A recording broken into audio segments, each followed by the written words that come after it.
తాకట్లో ఉన్న మీ బంగారాన్ని విడిపించి ఆ రోజు ఆన్లైన్ రేటుకి కొంటాం. Sharma gold company. సార్ నమస్తే సార్.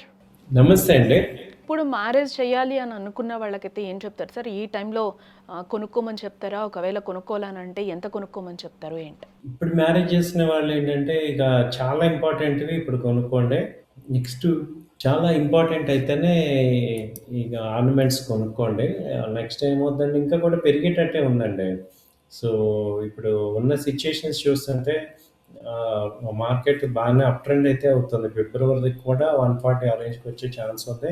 సో, తగ్గే ఛాన్సులు తక్కువున్నాయి. పెరిగే ఛాన్సులు ఎక్కువున్నాయి. కాబట్టి కొన్ని ఎంత పెరిగే కొనంటే అవకాశాలు కూడా మనకి ఇక్కడ కనిపిస్తున్నాయి సార్. గోల్డ్ ఒకవేళ ఒక స్టాండర్డ్‌గా కూర్చోవడానికి కూడా ఇప్పుడు ఈ రోజు మనం రేట్ చూస్తేనే 1,37,000 చేంజ్ కనిపిస్తూ ఉంది.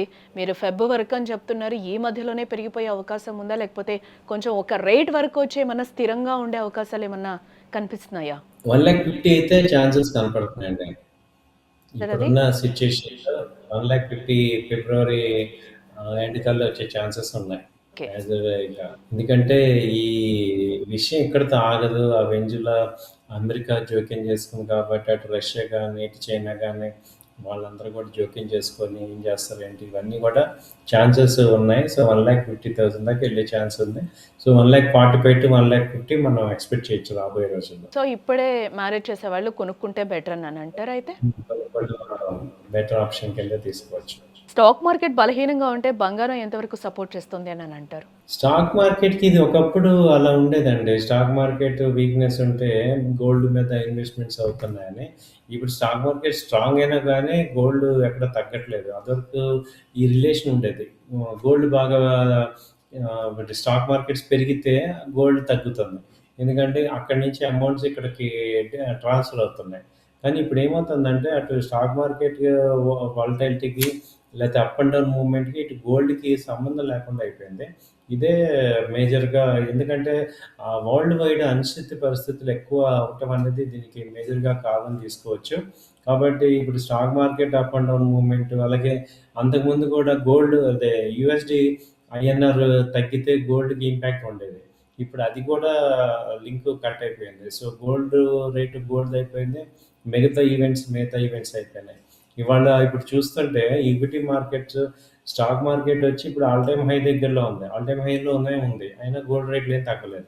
సో, ఈ ఇయర్ కొంచెం పెక్యులియర్‌గా ఉంది. 2025 నుంచి కూడా సిట్యుయేషన్ అంతా మారింది. సో, గోల్డ్ రేట్లకిను, స్టాక్ మార్కెట్ రేట్లకి అసలు సంబంధం లేకుండా అయిపోయింది. అంటే ఏమవుతుందంటే గోల్డ్ ట్రేడర్స్ సెపరేట్ అయిపోతున్నారు. వాళ్ళు యూనిక్‌గా అంతకుముందు ఇక్కడి నుంచి అక్కడికి షిఫ్ట్ అయ్యేవాళ్ళు. ఇప్పుడు అలా లేకుండా గోల్డ్ ట్రేడర్స్ గోల్డ్ ట్రేడింగే చేసుకుంటున్నారు.